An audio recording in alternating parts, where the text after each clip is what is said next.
Okay, I think we are ready. Everybody have their wine and cheese. Good, great. Welcome, everyone. First, I always like to start out by thanking our incredible audiovisual team, Bailey and Holland, in the back, so please give them a round of applause. Always very appreciative. And to the staff and the advancement team and faculty and everyone from the College of Arts, Humanities, and Social Sciences who are here tonight, and the Department of Media, Film, and Journalism Studies. Welcome, everyone. I'm Sahara Byrne. I'm the Dean of the College of Arts, Humanities, and Social Sciences. I'm the new dean, 4 months tomorrow. So, yes.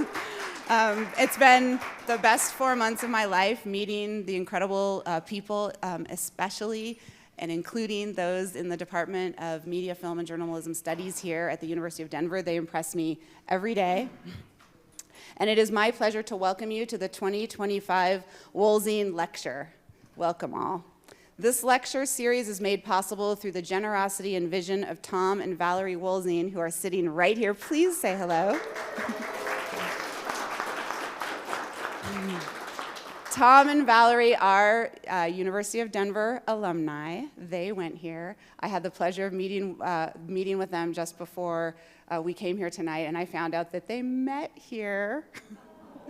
And not only that, I know Jennifer Garner was with me, and she's like, your face just lit up when you found. They met here on Valerie's very first weekend. They took a bus trip that went up to the mountains, very similar to now what is known as our First Ascent program. And they met on that bus trip, and the rest is history. Yes. To the beginning of many great things happen at this university. Students, Tom and Valerie, valued the breadth of their education, learning not only within their home departments, but also across disciplines, which is really important to them. I heard them talk about this a lot today. This exposure to diverse perspectives deepen their understanding of the world and also deepen their experience here as students. Tom and Valerie also deeply recognized the value of small classes taught by faculty who are actively engaged in their craft, in their research, in their creative work. Inspired by this, they've continued to champion the power of shared information, informed by research, and very importantly, grounded in fact.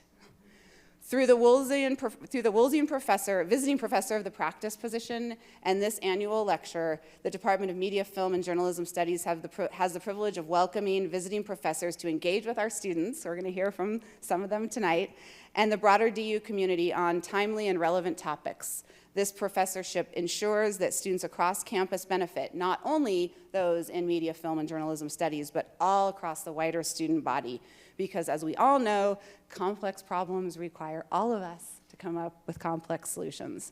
We are deeply grateful to Tom and Valerie for their ongoing support of research, fact-finding, and the transformative work of media, film, and journalism studies. Thank you. And tonight it's my honor to introduce the 2025 Wolzien Visiting Professor of the Practice, Laura Frank.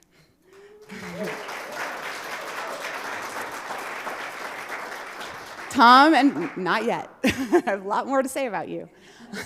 Tom and Valerie spoke about Laura's work as donors to a program that said we couldn't have dreamed of a better person and a better program. And it's so nice to hear the impact that gifts can have, especially when it's so close to what those who gave the gift were hoping. And they really, really feel that way about your work, Laura. So thank you for making that connection to them. We also will hear tonight from cause students, Dylan Lindsay. Dylan, where are you? Yes. Alyssa Avila. Alyssa. And Jay Moraidis. Jay, yes, right here. They will spotlight how University of Denver students are breaking through the walls of the classroom to make real impact on Colorado communities. Laura is a longtime leader in fostering collaborative journalism in Colorado. She is a founding member of the Institute for Nonprofit News and the executive director of the Colorado News Collaborative, or CoLab, which now unites 200 news outlets across our great state. I'm a very new resident, and I love my state so much. As a proud Denver native, Laura began her career as an investigative journalist, spending 2 decades reporting for newspaper, radio, and public television across the country. She later founded iNews, a pioneering nonprofit investigative newsroom that went on to become the first in the nation to merge with a public media network when it joined Rocky Mountain PBS in 2013. This was a very bold move that helped redefine how public interest journalism could thrive and survive. Under her leadership, her team's work earned a DuPont Award. It's one of the highest honors in broadcast journalism and led to meaningful changes in both laws and lives, showing the impact of investigative journalism. Today, through CoLab, Laura is leading a movement to build stronger communities through stronger local news, fostering trust and collaboration in a time when both are urgently needed. We are honored to have her as the 2025-2026 Wolzien Visiting Professor of the Practice at the University of Denver, where she brings her wealth of experience and her passion for community-centered storytelling to the next generation of journalists and communicators. Her classes include The Future of News, I want to take both of these, and Advanced Multimedia Web Storytelling. And with that, please join me in welcoming Laura Frank.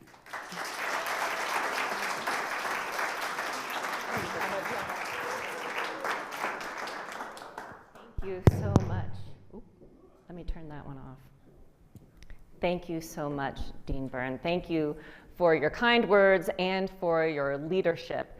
Thank you, Tom and Valerie Wolzien, for your vision and your generosity to allow us to be in this space where we can meet the world beyond the campus.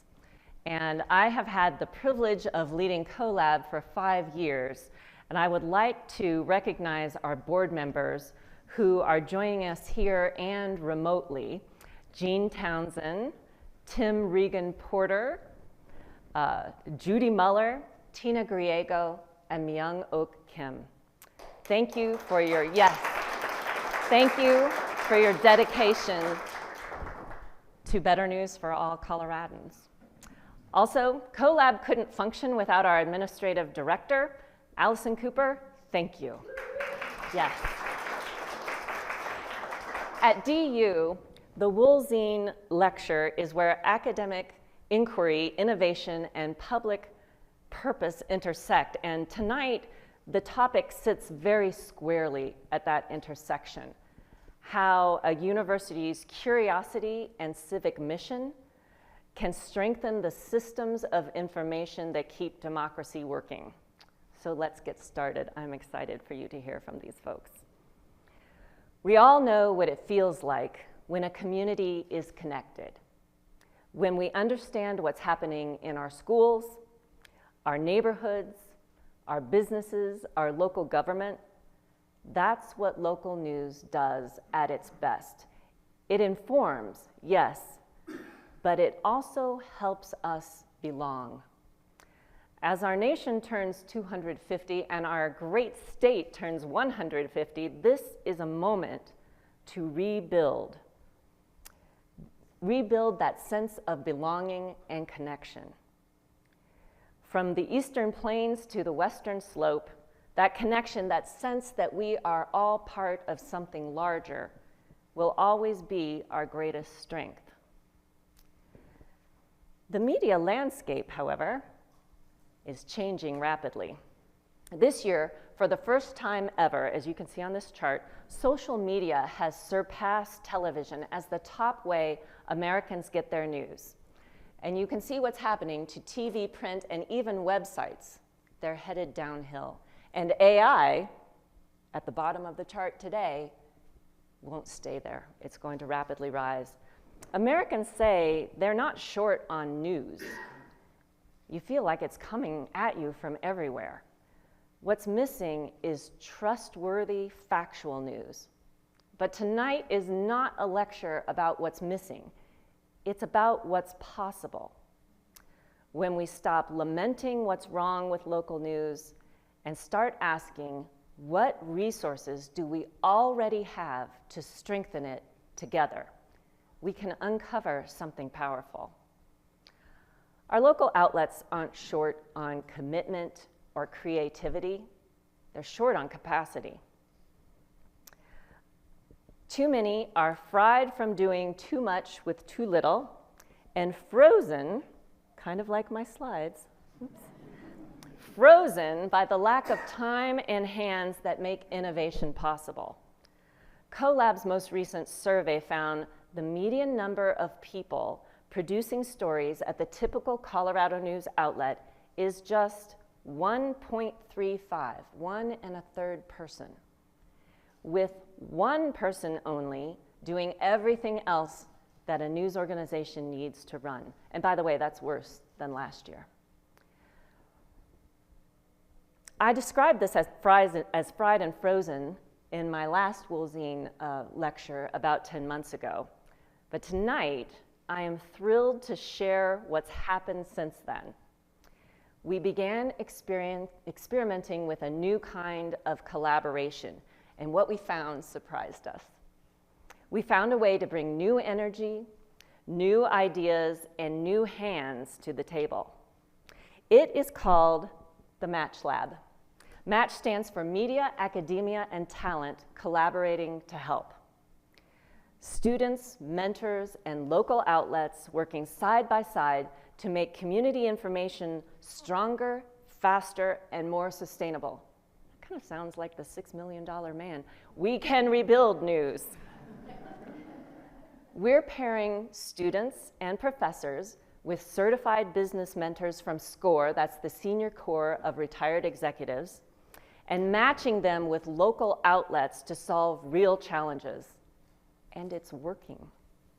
Tonight, you'll meet students whose research and ideas in things like social media, ad management, and audience engagement are already helping Colorado newsrooms do more of what matters most, keeping communities informed and connected.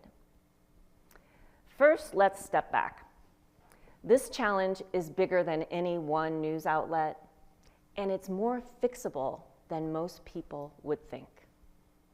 Take one small outlet in the San Luis Valley, the Alamosa Citizen. Chris Lopez and Mary Ann Talbot, a husband and wife team, cover 6 counties, an area the size of New Jersey. Valerie's from New Jersey. With just a handful of freelancers helping. It's heroic work, but it's exhausting. Chris has interviewed more than 260 people for their podcast. When you're stretched that thin, even a great idea can feel overwhelming to act on. That's what fried and frozen looks like. It's not burnout in the typical sense. It's the exhaustion that comes from loving your work, but never having enough capacity to keep up or to innovate. Across Colorado, we've lost 1 in 5 newsrooms and half our newsroom staff in just the past 2 decades. Nearly 200 outlets in CoLab still publish and broadcast day after day, week after week, serving rural towns, suburban neighborhoods, mountain valleys, and urban cities alike. They are not giving up. They're rethinking, reinventing, rebuilding, even while keeping the lights on and the deadlines met. So the question isn't what's wrong with local news. The real question is, how do we help them tap that energy, creativity, and civic commitment that already exists in our communities? That is the question we asked right here at DU last year. What if we connected the energy of students, the wisdom of mentors, the real-world needs of local newsrooms, and saw what could happen? Match Lab teams have helped outlets develop new revenue ideas, streamline digital workflows, and build audience tools that save time and strengthen community ties. Each project adds capacity, not by parachuting in consultants, but by growing a network of people who share a common goal: stronger, better connected communities. Now, those early pilots were just that, pilots. Our next challenge is scaling up.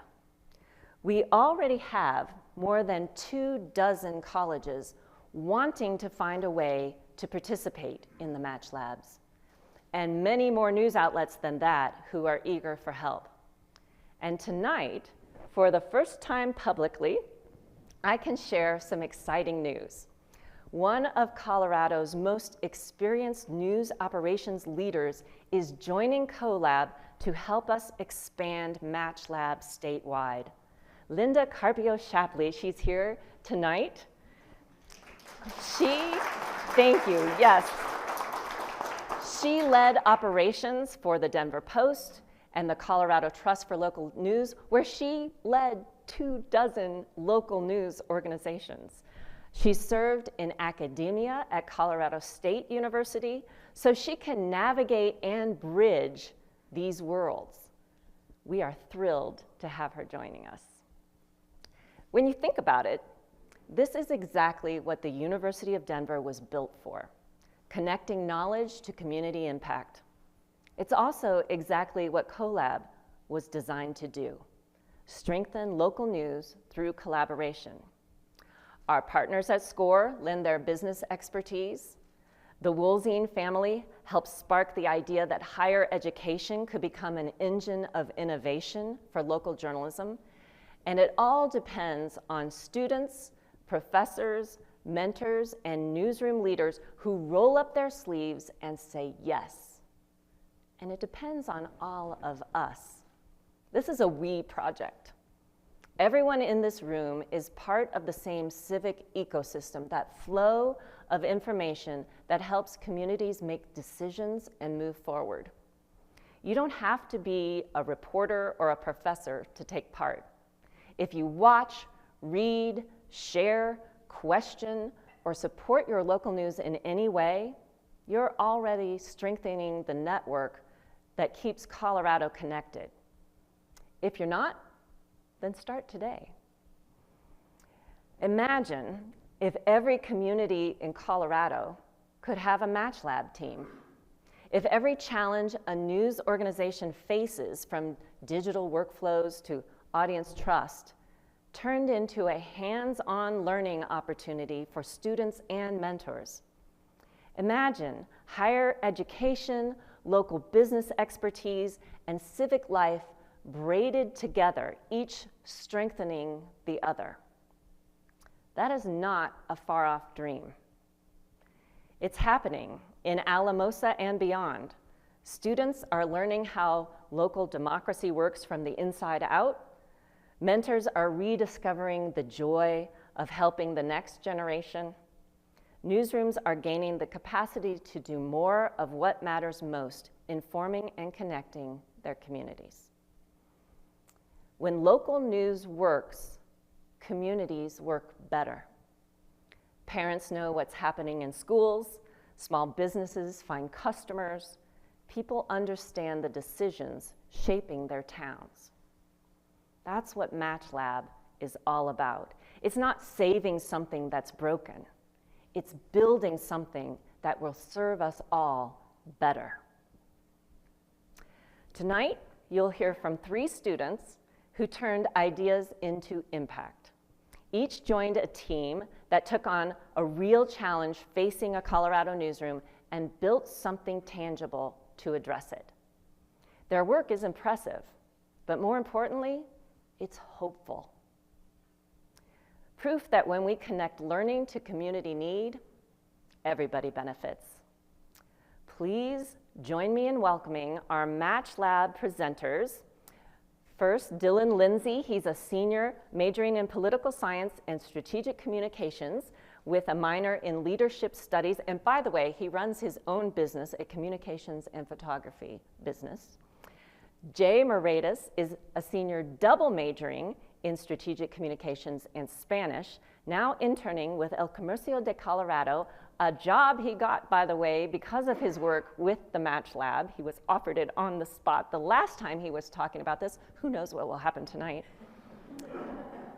Alyssa Avila is a senior majoring in journalism, and she is currently serving as editor-in-chief at the DU Clarion, which is the student news outlet here on campus. Dylan, we'll start with you, and then Jay and Alyssa will round us out.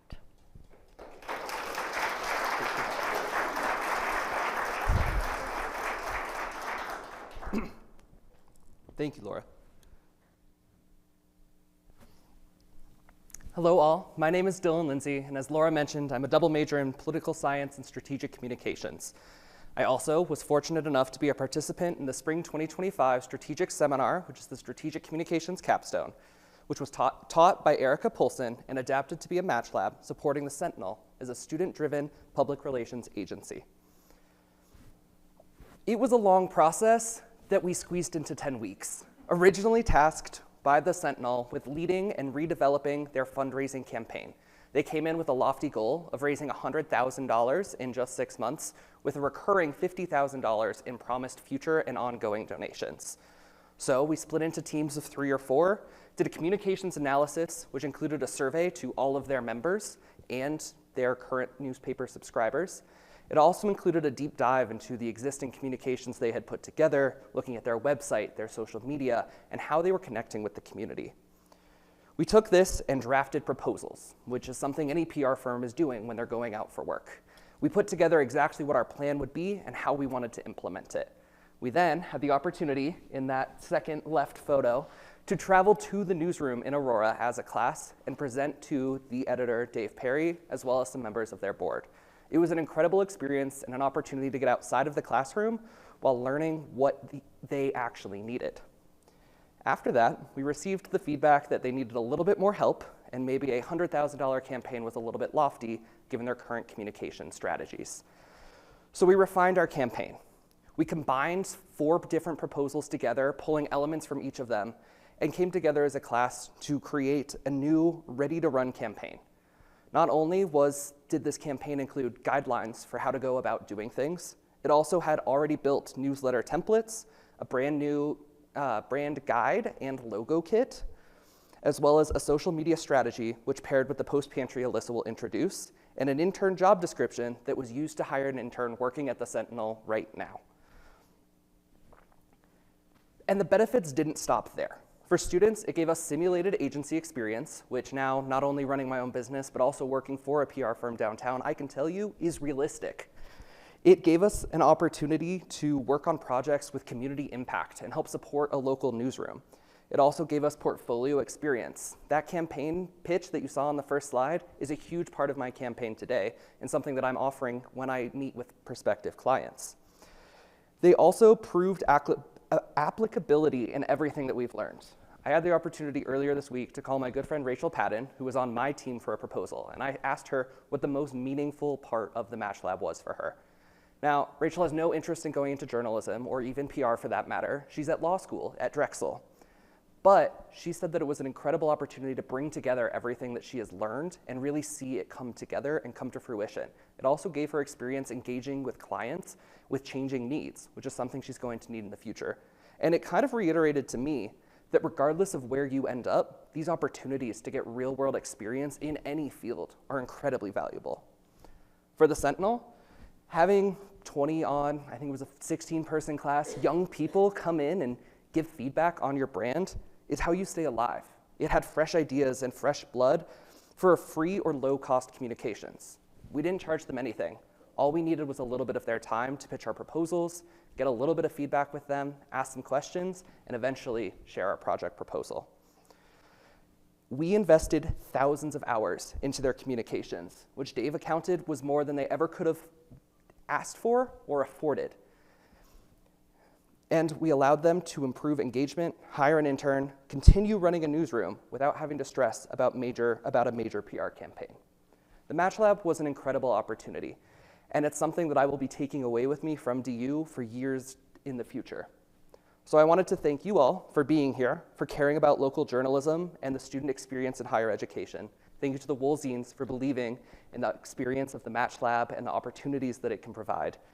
Thank you to my peers who I had the opportunity of serving in a class with, who created a PR firm that I was excited to work with. Thank you to Erica Poulsen, my professor, and Laura for organizing the entire Match Lab experience. Thank you.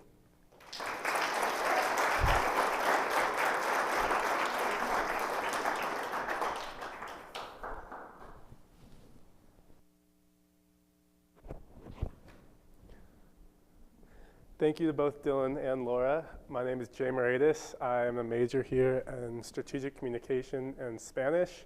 And this past spring, I was lucky enough to be in Laura's entrepreneurship and innovation class, and I'm really excited to share the idea that our group developed.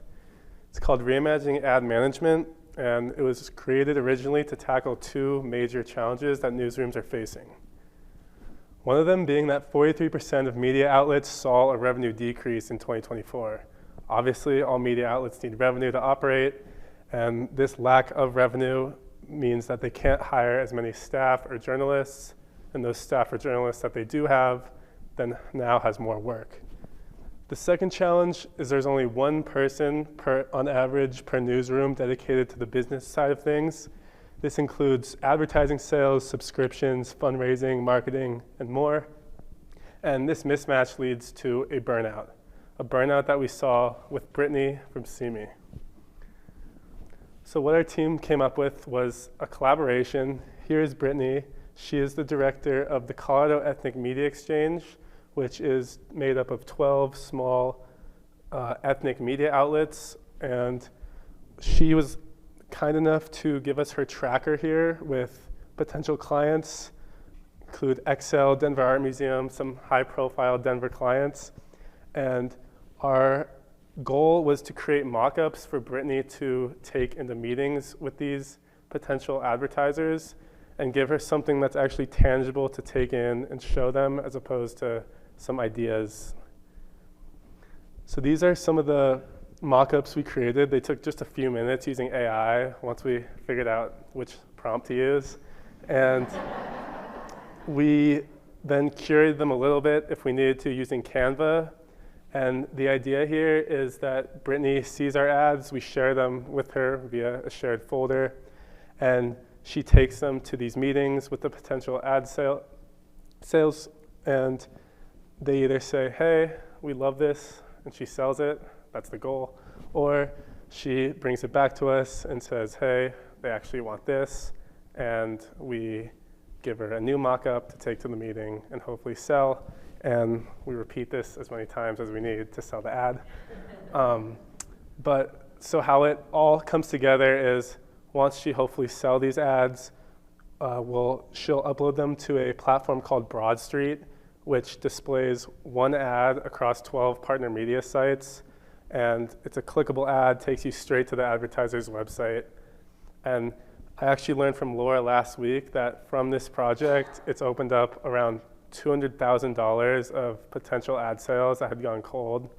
And hearing this from a class I did last spring was incredibly rewarding. Usually it's 10 weeks and done. You take your final and I don't have to think about that class ever again.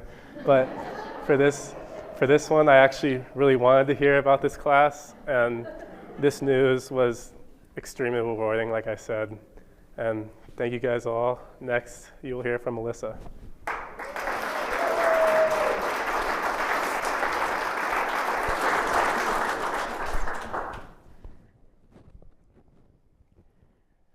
Hello, everyone, and thank you for being here today. My name is Alyssa Avila. I'm a fourth-year double majoring in journalism and Spanish.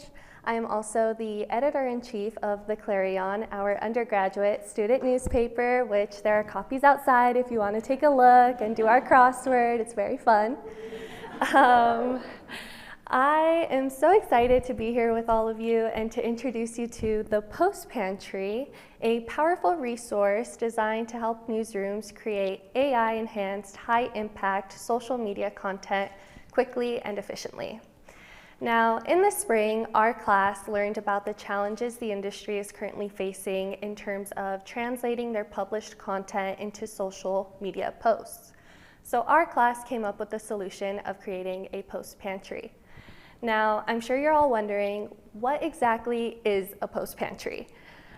Well, the Post Pantry is essentially a matrix of fully customizable social media templates ranging from still posts, carousels, and vertical videos, all of which are designed to complement newsrooms' published content and drive engagement across all platforms. Now, what is especially valuable is that every template is fully customizable, meaning that each team can tailor the content to match their branding style, colors, and tone, thus allowing them to keep their visuals consistent and professional. Now, the Post Pantry is housed on Canva and is organized by the different design softwares, which include Canva, Adobe Express, and Noda. 3 different design platforms allows newsrooms to choose and explore their preferred software. Now, the Post Pantry has detailed instructions on how to use each software, as well as visual examples of every template. There are also recommendations on how to use each template most effectively, which include suggested word counts, photo requirements, and platform compatibility.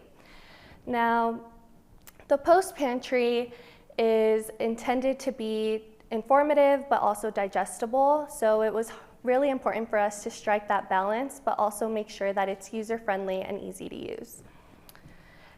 So what's really neat is the Post Pantry is already having real-world impacts, most notably with the Sentinel. So originally the publication was spending 40 minutes per social media post, but with the Post Pantry, that has dropped to just 4 minutes. That's a 90% deduction in social media production.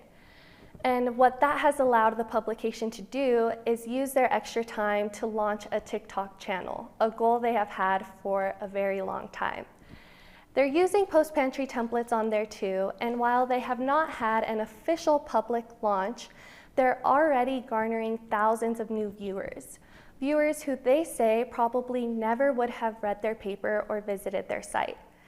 And that's not all. There's also an advertiser who has reached out to the Sentinel and is wanting to buy space on their TikTok. That's a brand new revenue stream, all thanks to the time they saved with the Post Pantry. Now I want to show you all some examples that I created using stories from the Sentinel. The software I used was Adobe Express, which was my personal favorite. And on the right, we have a still post in Spanish, and on the left we have a still post in Spanish, and on the right we have a carousel post, which this is just a snapshot of the versatility of these templates. And as you can see, the final product is clean and concise, which is perfect to attract audience engagement. That's all I have for you folks today. I hope you enjoyed learning about the Post Pantry and the other projects our Match Lab created. Thank you to the Wolziens for your generosity. Thank you to Professor Frank for your guidance and mentorship. And thank you all for being here today. Thank you. Thank you so much. Can you believe this? And they did it all in 10 weeks. It's amazing. Yes, give them another hand. Thank you all. Before we move to questions, I also want to share what we're doing in this quarter's Match Lab here at DU.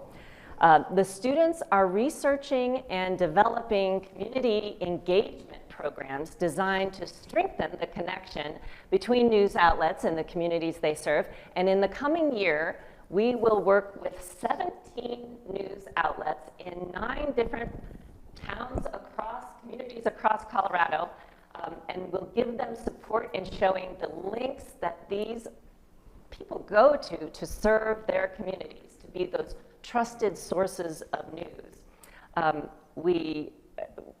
Stay tuned on this. We're working with Colorado filmmaker Brian Malone. Oh, he was just here. All right, Brian will be right back. He has produced a documentary. Oh, he's going to be so embarrassed. He has produced a documentary called Truth Be Told that shows how hard reporters across our state are working on the stories to get those stories right for their communities. Brian will be here afterwards. You can say hello, and we're very glad. We very much appreciate him working with us. Okay.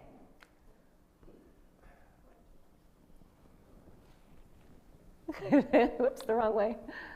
Got it, thank you. All right, you guys, thank you. We're going to have just a few questions that I have for them. This is fun for me to get to talk with them, but then we'll take questions from the audience too, so be thinking about what you want to know. All right, first I want to start with what surprised you most about working with a local newsroom, and did it change the way you think about local news? Yeah, it 100% changed the way I think about local news. What stood out to me was just the sheer volume of work these newsrooms have on their plates, and coming in and having no professional experience in the news industry or really anything like that. I didn't think I could really, at the beginning of the class, I didn't think I could add too much, and then as it went through, I was like, everyone has really good ideas. And being able to see all these ideas be developed just from students in the classroom to these professional newsrooms, actually being able to use them was incredibly eye-opening, and it can 100% change local news, and it will in Colorado through MatchLab. How did this learning opportunity compare to maybe others that you have? How was it different? I would say working on the post pantry felt very different from a traditional class project, in the sense that it didn't feel like we were doing something for a grade per se, even though we were, but we were building something that real newsrooms could actually use. And it was also really interesting to see how our classroom ideas translate into real newsroom workflows, which made the experience that much more meaningful and hands-on. Okay, Dylan, I know you've thought a lot about this. If you could take your MatchLab project to the next level, if you could expand it statewide or do the next thing, what would it be? I think that the next thing that I would do for the MatchLab would really be opening it up to a slightly longer process and structuring it a little bit more like a PR firm. I think that there is this desire, especially after how successful the Sentinel campaign has been and the fact that it's being implemented and actually used by the Sentinel. There are other nonprofits in the community who are realizing that and want in. And so I think that putting it out there and asking for proposals from nonprofits in the local community and asking for those before the winter quarter in the fall, and collecting those back, sending them out to the students before spring break, allowing them to vote over spring break, and then announcing who your client is going to be. I think having that request for proposal process and then the actual proposal process being a little bit more streamlined allows it to better equate to what the actual PR experience is like, and gives you a little bit more of a written document for what your client is specifically looking for, though it will adapt and change. Linda, let's make notes on this as we work to expand that. We're gonna draft you guys again. If someone asked you why this work made a difference, what would you tell them? Why do you know I feel passionately about this? It's a leading question, they call that in journalism. But I want everybody to hear from you guys why you thought that this was an important thing to do. I would say just look at the slides. Like, we've incorporated it in the community already, and these were just some of the pilot classes, and just the extent to what this can be in the community and how it can help out these newsrooms is extremely important. I think that I had the opportunity to be in both Laura's class and Erica's class, and so I got to spend a lot of time with Dave Perry. That poor man has a lot to do. And I was a huge opponent to them getting a TikTok, as Laura will tell you, and it's been incredibly successful, so I'm eating my words for that. But they're doing so much, and I think that as someone now who's writing press releases all the time, because I'm more on the comm side than the journalism side, you know, a press release can be published and it doesn't have the same buy-in. But tying into that political science experience, I think there's also an incredible power that local journalists have to do investigative journalism that cannot be replaced by an artificial intelligence or by just reading the internet. I think that they are advocates for our community. And so I think freeing up that time for Dave Perry and the Sentinel team and expanding this to help newsrooms across the state, I think is going to be really important. And I think it's going to help our government and the rest of our society process better. Do you see why I love these people? Alyssa, what do you say? I would say, I think it's just really rewarding to see our classroom projects and all of our ideas really translate into real newsrooms and see the impact that it has created already. I mean, just with the Sentinel alone, that 90% cut in production time and the additional revenue stream, that is incredibly important. And I know that it's making a significant difference. So especially considering the fact that I am a journalism major and passionate about the field, it's really great to see how these ideas are impacting our industry. And I even think that this class alone, our Match Lab, was a great resource, and it was a great experience because I feel like it's impacted our operations here at the Clarion as well. Wonderful. Okay, what are your questions? We've got a couple of microphones that we'll share out. Thank you. These are also students from the last quarter who, I think it's on, who are helping. So I think Elaine had a question right here. I'm supposed to hold it. Am I holding it? Yes. Yeah. You hold, I talk. Thank you very much. This was very informative. How do you think this experience is influencing you as to what you're going to do after you graduate? I can start with that. The campaign proposal that we put together for the Sentinel is a template that I've used with clients that I'm working with right now. And it's something that is included in my portfolio and that I share to new prospective clients. It's helping me land contracts, and it's also helping me find that full-time job for post-graduation, because it is collective of my entire DU experience into one portfolio campaign project for an actual client, and I can go to their website and show you the places where it's being implemented. And so it's not just a mock proposal or campaign. There is benefit to the fact that it is actually used, and it demonstrates to future employers that I know the difficulties that come with having a real client and that goals change throughout the project. Yeah, that's right. Before Laura's Match Lab class, I really had no professional experience in this industry on my resume, and throughout the summer, and we spoke at another conference and ended up landing me an internship with a news company that I can use my Spanish and my street communications majors with, so that was extremely helpful in helping me land something post-grad.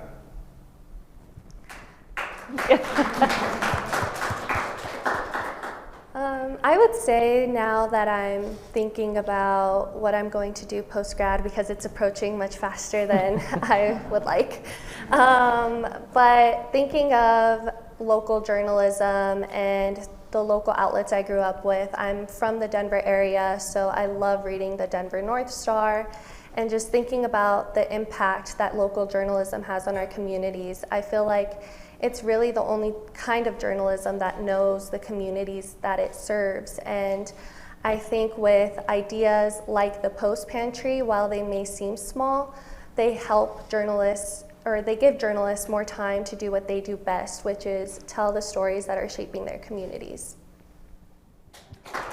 Yes, those all deserve applause, don't they? Okay, who else?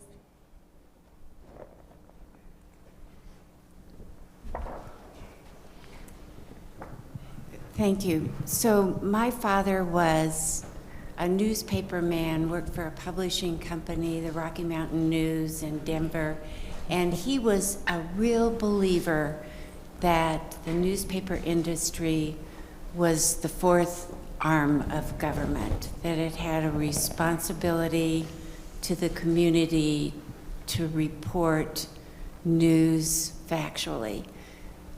Do you still find that this is true in these small newsrooms? And I'm not really certain about the larger newsrooms or networks, but do you still see that responsibility on behalf of these journalists at the smaller newspapers? I will say that I do.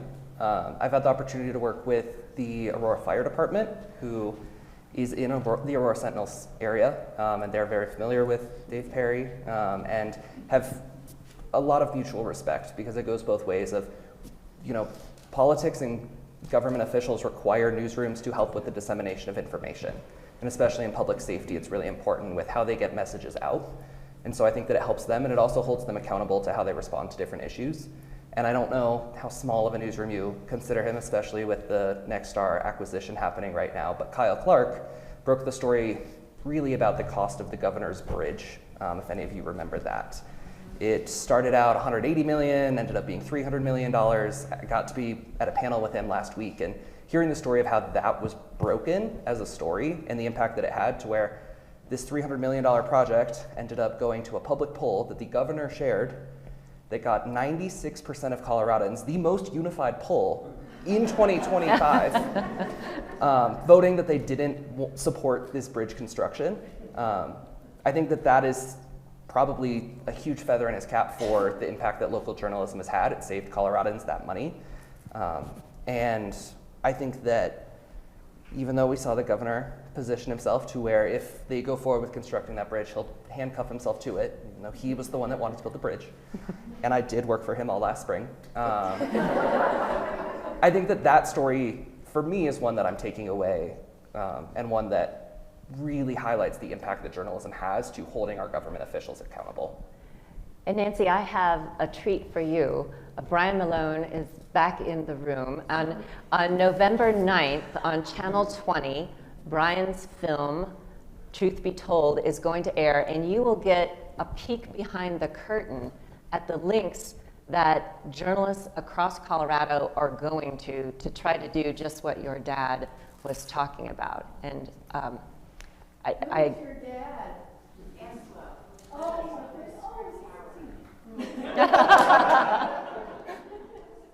We're all family here.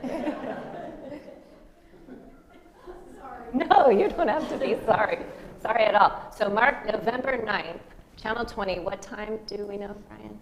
10:30 night news, and then 7 p.m. on Channel 20. Okay. I was actually just texting Kyle, so I apologize. Okay, he was not in the bathroom. He was texting Kyle. So 10:30 on November 9th, 10:30 on, that's more detail than we needed. 10:30, November 9th, 10:30 a.m. on Channel 9, and then 7 p.m. on Channel 20.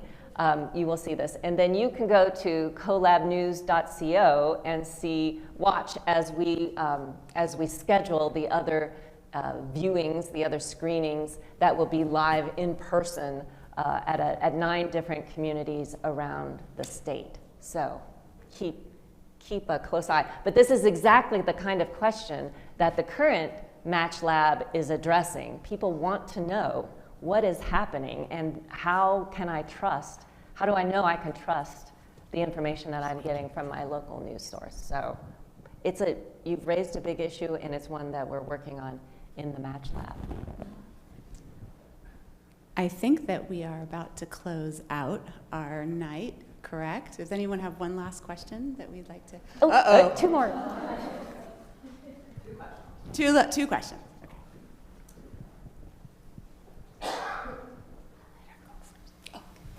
I was just curious about the role of the mentor, because in the triangulation, that was a piece. So I'm just curious about how mentors were selected and what that kind of role looks like, influence the kind of energy exchange between. Thank you for that question. We didn't go into a lot of depth. So SCORE, Senior Corps of Retired Executives, is a national nonprofit, 60-year-old nonprofit. And they have a system. They have thousands of mostly retired executives, but not all of them are actually even retired. And they have a wealth of different kinds of areas of expertise. Maybe it's marketing or strategic planning or nonprofit management, whatever it is.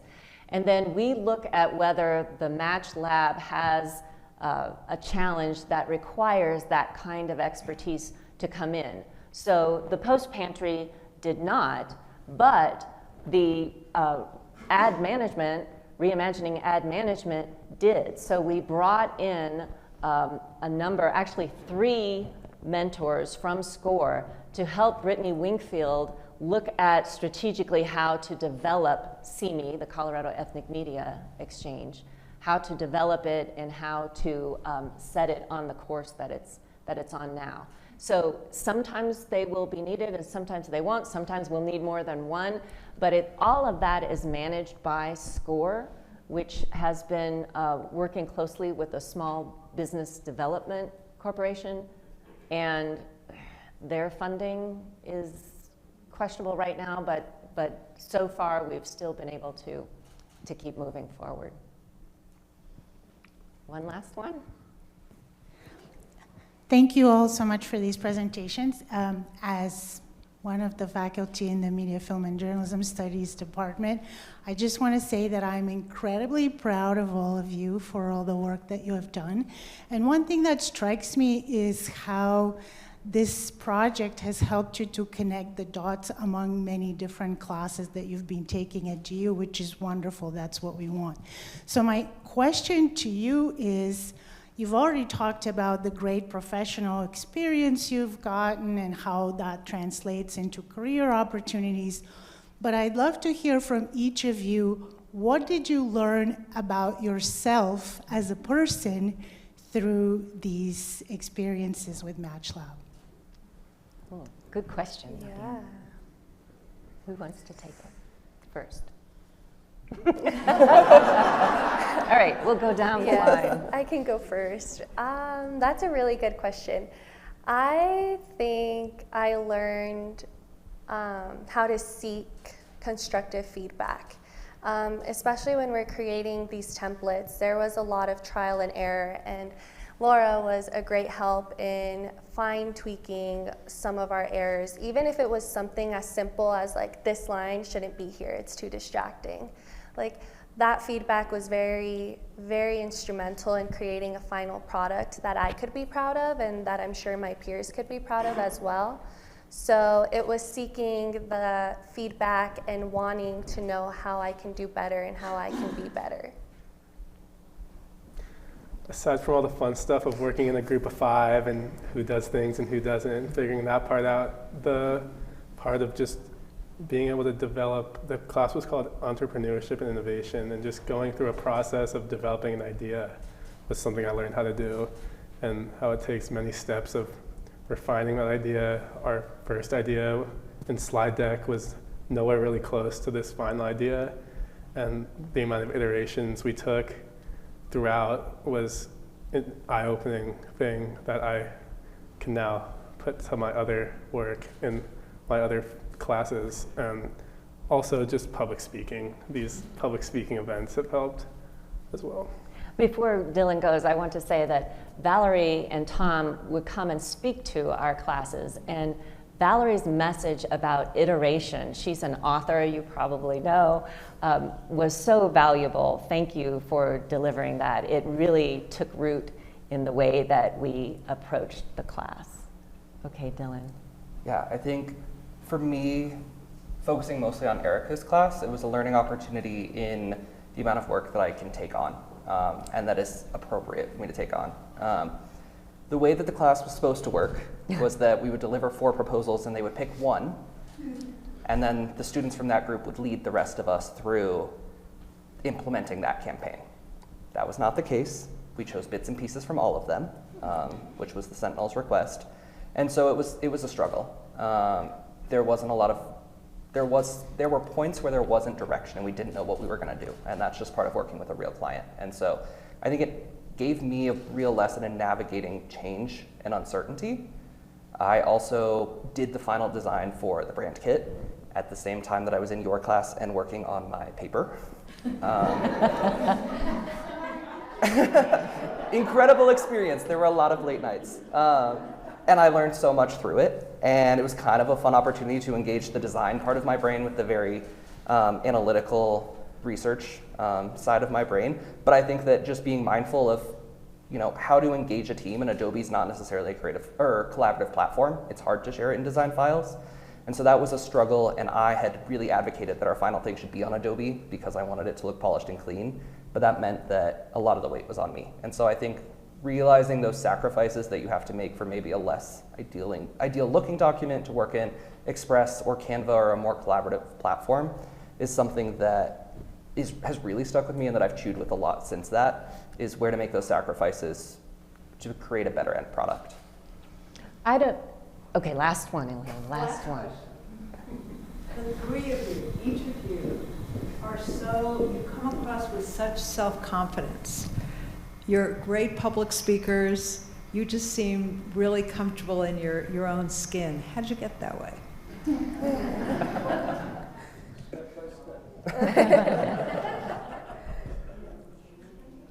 While you're thinking about that, I will just tell you, they are so smart and creative. And I will say that I feel better about the future having spent this time with people like this. All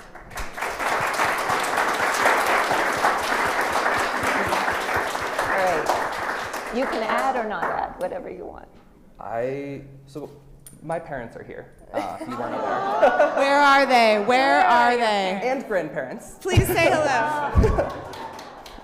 Yay! They drove down from Fort Collins, and I'm incredibly grateful for them for being here. I did not invite them. I sent them the flyer to brag, and they texted back that they had RSVP'd. Grandma RSVP'd, Mom texted, why did you send this to Grandma and not me? So glad that they're here, because so much of my work ethic and my ability to present and public speak comes from them. They have been incredible mentors. Both my parents are entrepreneurs and go-getters, and they really instilled that in me, and I'm really, really grateful for it. And really just from early on pushed me to, if something needed done, that I should be the voice to speak up if I was the one noticing it. And so from public speaking in 7th grade at city council meetings to doing stuff like this, they have pushed me to do it all, and always been a backboard that I can kind of shoot reps off of and say, hey, does this sound right? Or send them a contract at midnight and say, hey, I have to send this to a client at 8 a.m. What do you think? And I'm just super grateful for them.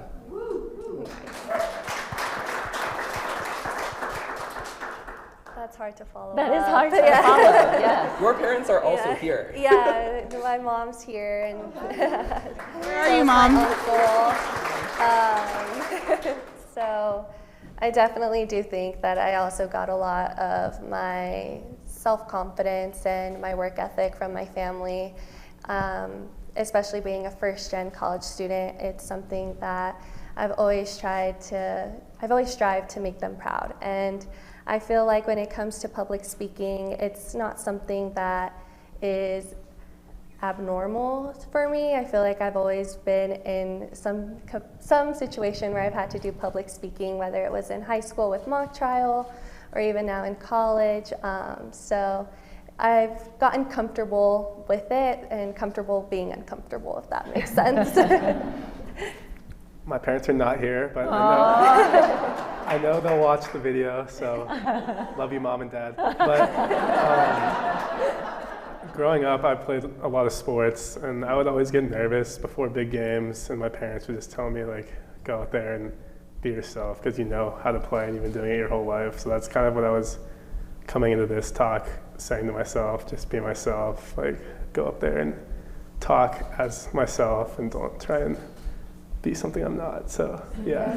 Well, thank you. Wonderful. If any of you feel like you might be able to, you want to do something with this network, maybe it's making a connection or connecting resources or spreading the word, whatever it is, please reach out. Contact information is on the screen, and I will turn it back over to Dean Byrne. Thank you so much. Let's first thank our amazing students.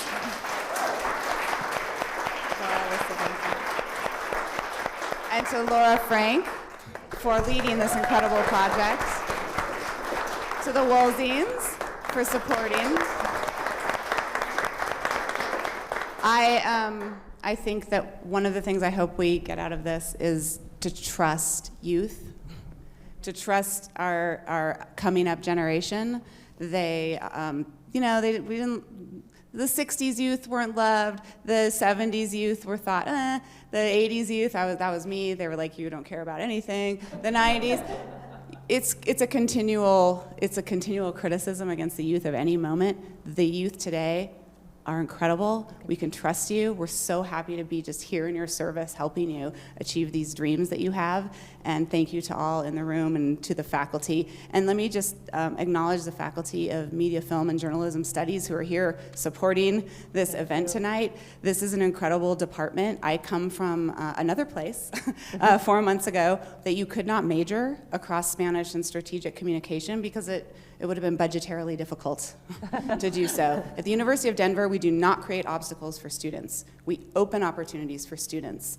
We have a faculty in the College of Arts, Humanities, and Social Sciences who have just committed to moving their courses to Monday through Thursday so that Friday could be specifically about career development from your first year to your senior year, and offering credit bearing and other opportunities on those days, specifically opportunities like this. And the Department of Media, Film, and Journalism Studies has led the way in this effort. They have showed us many examples of how this is possible in that department, including, and especially this project, deeply connecting students to career opportunities within the curriculum. It's so important. We have to do it in a College of Arts, Humanities, and Social Sciences. We haven't done that so well in the past. We are going to do it now through things like this, where we are going to show families and students you're going to. I worked every single day after I got a film degree and a communication degree. I never was unemployed. And I think it's really important to understand that the degrees that you're all choosing will get you great jobs, and the faculty that are supporting you are going to help you along the way. And this university is really committed to helping future generations understand that. So please join me in thanking our host again. Thank you all. Have a great night.